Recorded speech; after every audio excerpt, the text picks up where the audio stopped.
Hello to all my friends and family, and welcome to this YouTube episode of Jim's 5am Club. I'm on my way to Canberra this morning. I've taken an RDO from work and I'm heading to Canberra to go and visit the ancient Greek antiquities exhibition. And I stopped off along the way here at Lake George, and as you can see, there is water for as far as the eye can see. Just heaps and heaps of water. Haven't seen it so full for many years.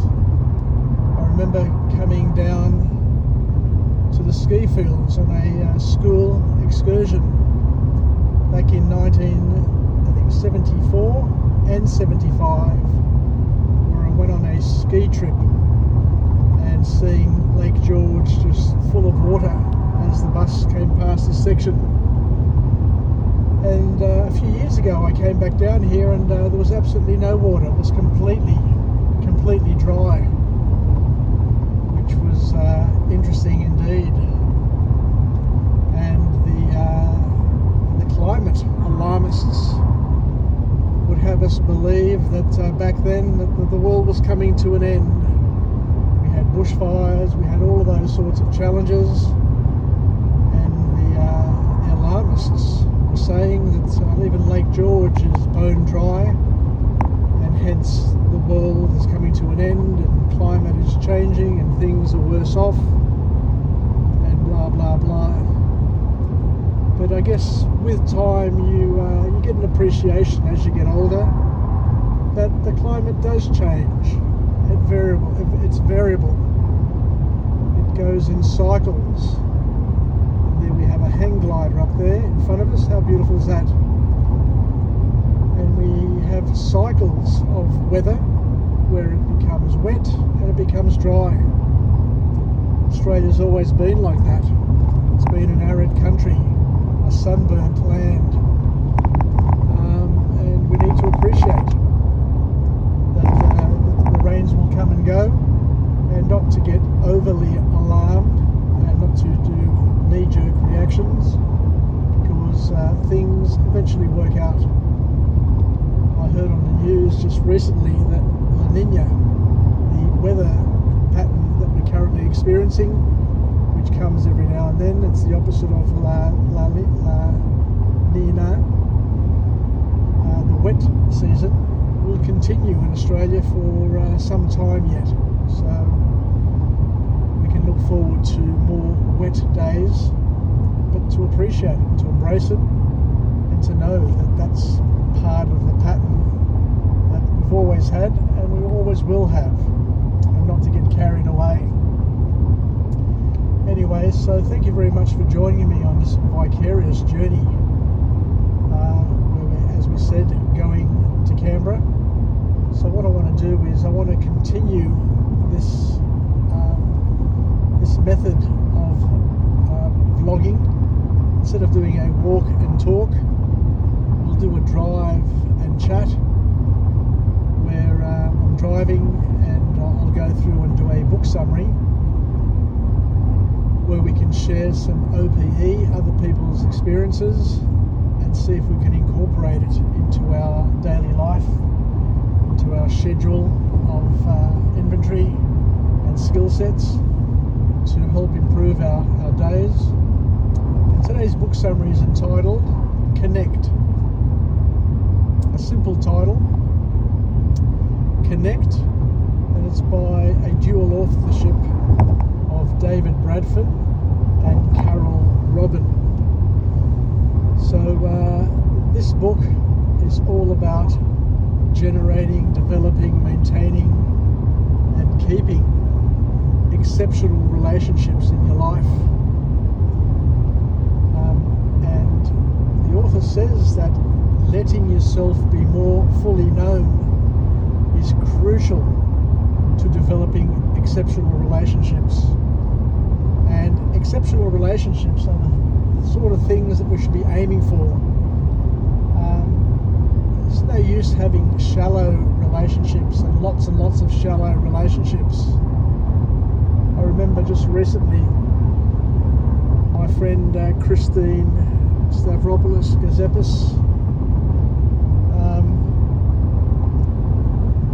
interviewed George Delardis, the great singer, the great performer, and he was quite philosophical in his view, and he says that in life we should be trying to achieve depth in a few areas rather than having shallowness in a lot of areas. So this book here also goes along the same line and talks about how to generate and leverage exceptional relationships, and the sort of areas in our lives where we need to have exceptional relationships are the relationship that we have with ourselves, the relationship that we have with God, the relationship we have with our spouse, our parents, our siblings, our children, our extended family, friends, and wherever possible to have exceptional relationships where we are able to help ourselves and help others mine and quarry the true gems, the true treasures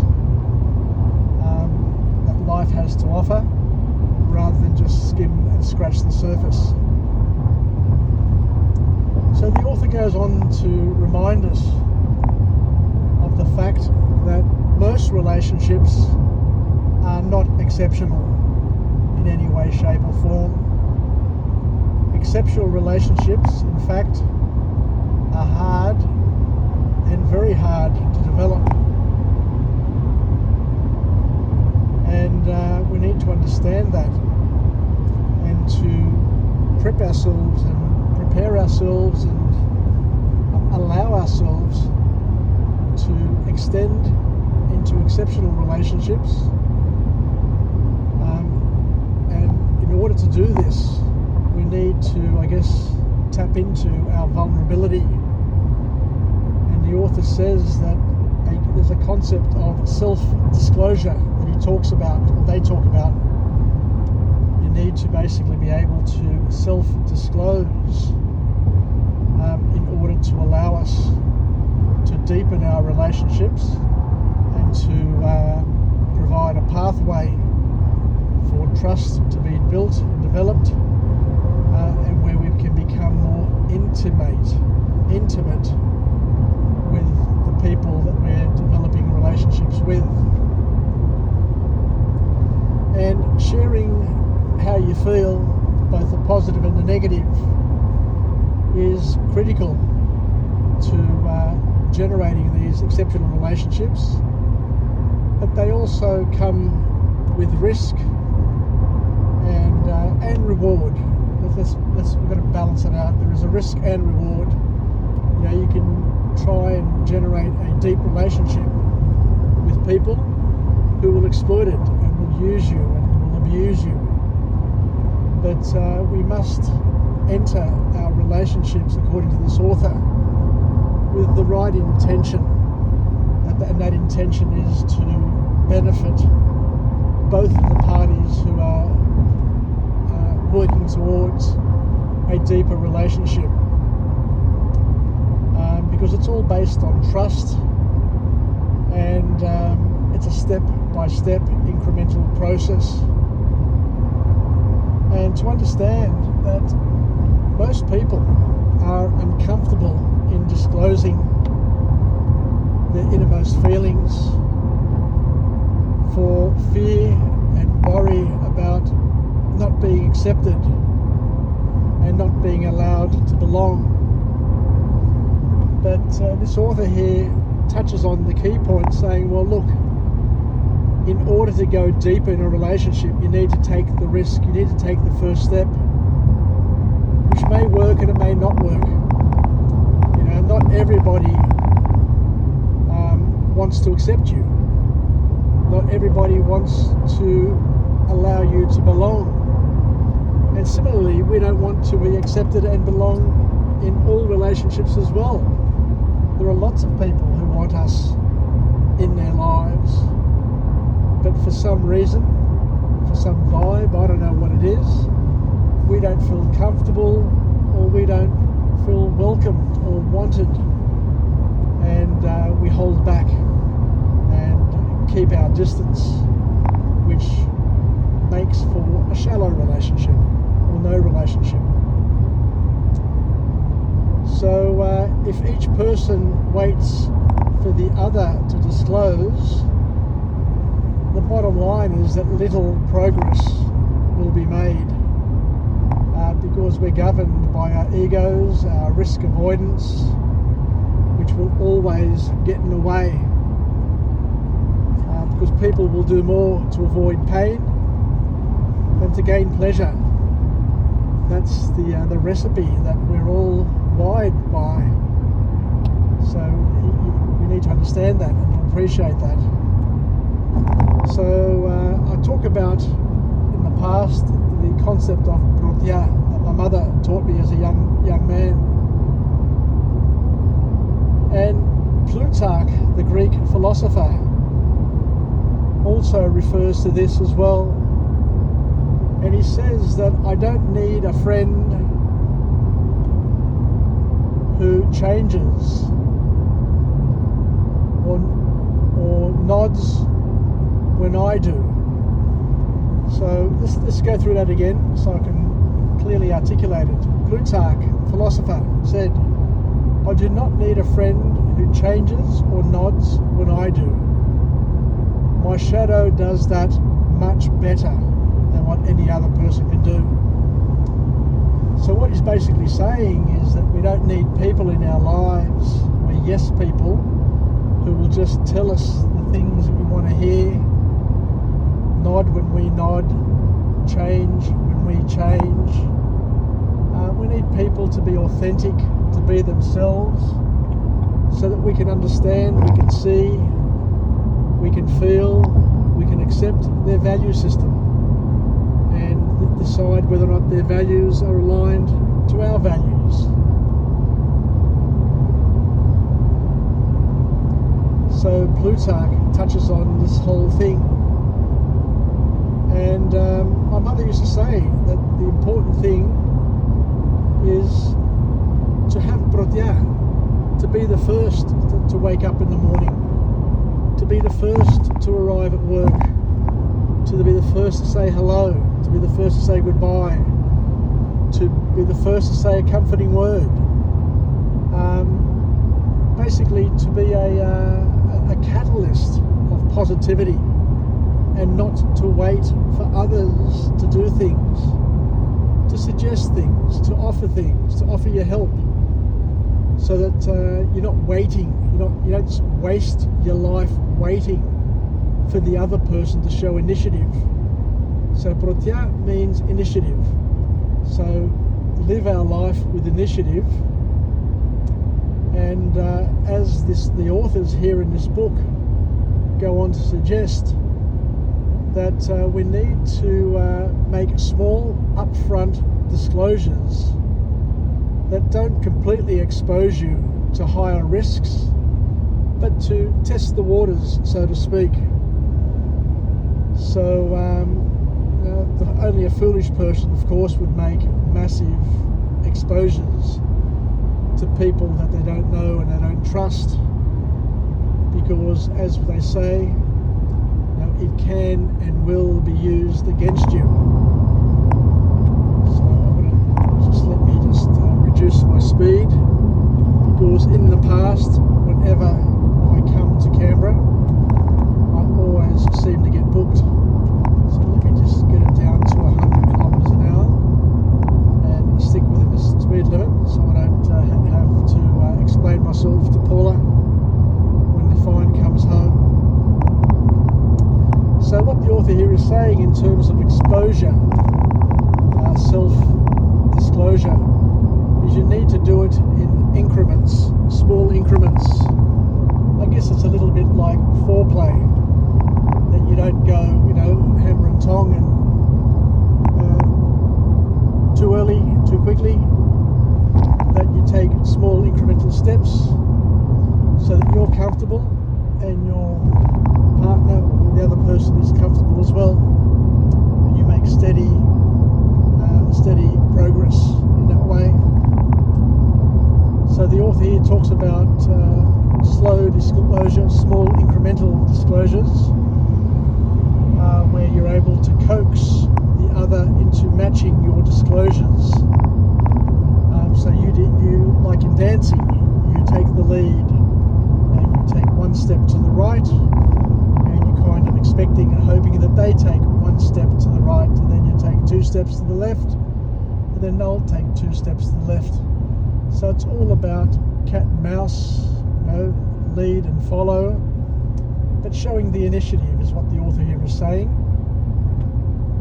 and making small disclosures, small, structured disclosures, and with time you increase the disclosure as and when you build the trust in the relationship. And if you see that the other person is not responding with disclosures, then that's an invitation for you to switch off your disclosure, or to at least take a breather and not be too pushy with disclosing if the other person is not responding in kind. So a very interesting concept.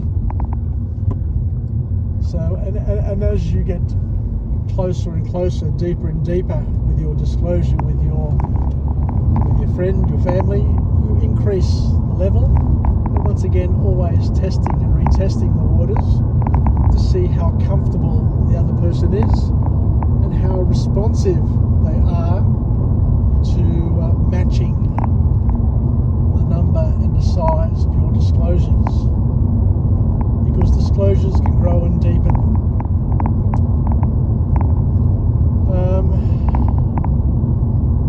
And the author also goes to talk about the importance of being open to feedback, because it's important, of course, as we said, to disclose, but it's also important to welcome solicited and unsolicited feedback and respond positively to it. So we need to become welcoming and embracing and encouraging feedback, and not get emotionally invested in all of the feedback, but to rationalize it and to think, because the other person doesn't know us really, really well, they'll give us feedback based on aspects and of our Rubik's Cube view that we give them. Not everybody knows all of the little checks and boxes on our Rubik's Cube. They'll see one here, one there, and they'll use that to make assumptions in terms of who we are and how we operate. But welcome people's feedback, but it's up to you to assess the feedback that you get from people and to figure out whether or not that feedback serves you, can help you grow and develop, or you can just park it and just say, well, that's interesting what you're saying, but you don't have to act, receive, or do anything with the feedback that you receive from anybody, or get emotionally invested in it, because everybody's got an opinion, and not everybody's opinion is of value. I once had a manager who used to say, James, there are different types of opinions. There are people who have got featherweight opinions, and there are people who have got heavyweight opinions. The job for each and every one of us is to understand whose opinions are featherweight, whose opinions are heavyweight, who have got substance, and to learn to incorporate the heavyweight ones into our lives, and to just let the featherweight ones float on by.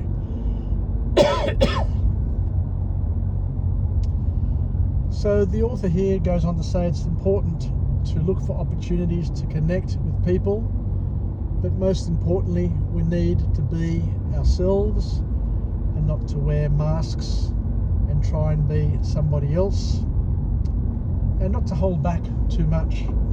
I I guess when I was younger, I was a little bit more reserved, and I would hold back and not say too much.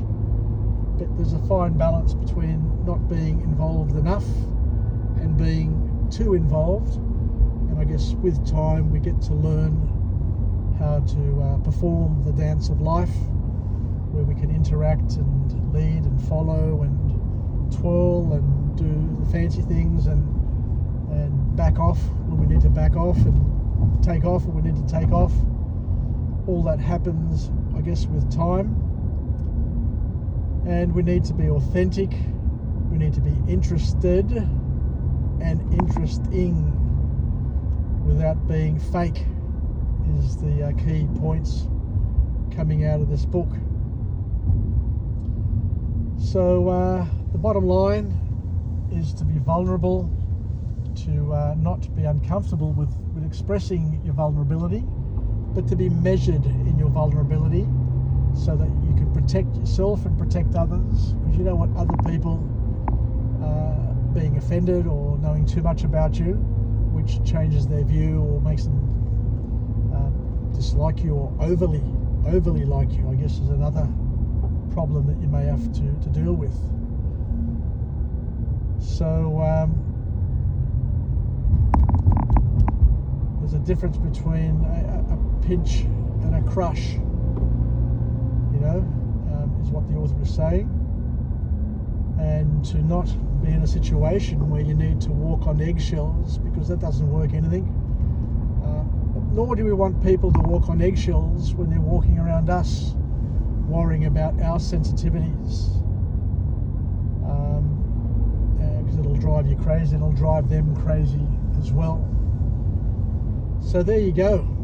Thank you very much. I've finally arrived in Canberra. I just need to find out now the address of this exhibition, and thank you for joining me on this magical vicarious trip where we've spent 20 minutes in the car driving and talking, and we've discussed a book summary entitled Connect by David Bradford and Carol Robin, and hopefully we've learned something new.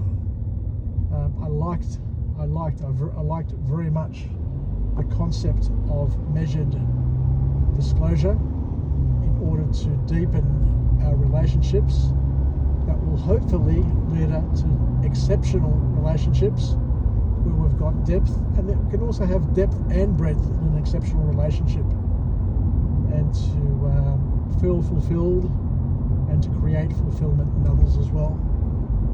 Take care. We'll chat again from a different place, from a different location, and overlaying it with a message of empowerment. Yassas. Happy Tuesday. I got it right. Happy Tuesday. I've got a day off today, and we'll chat again. Bye for now.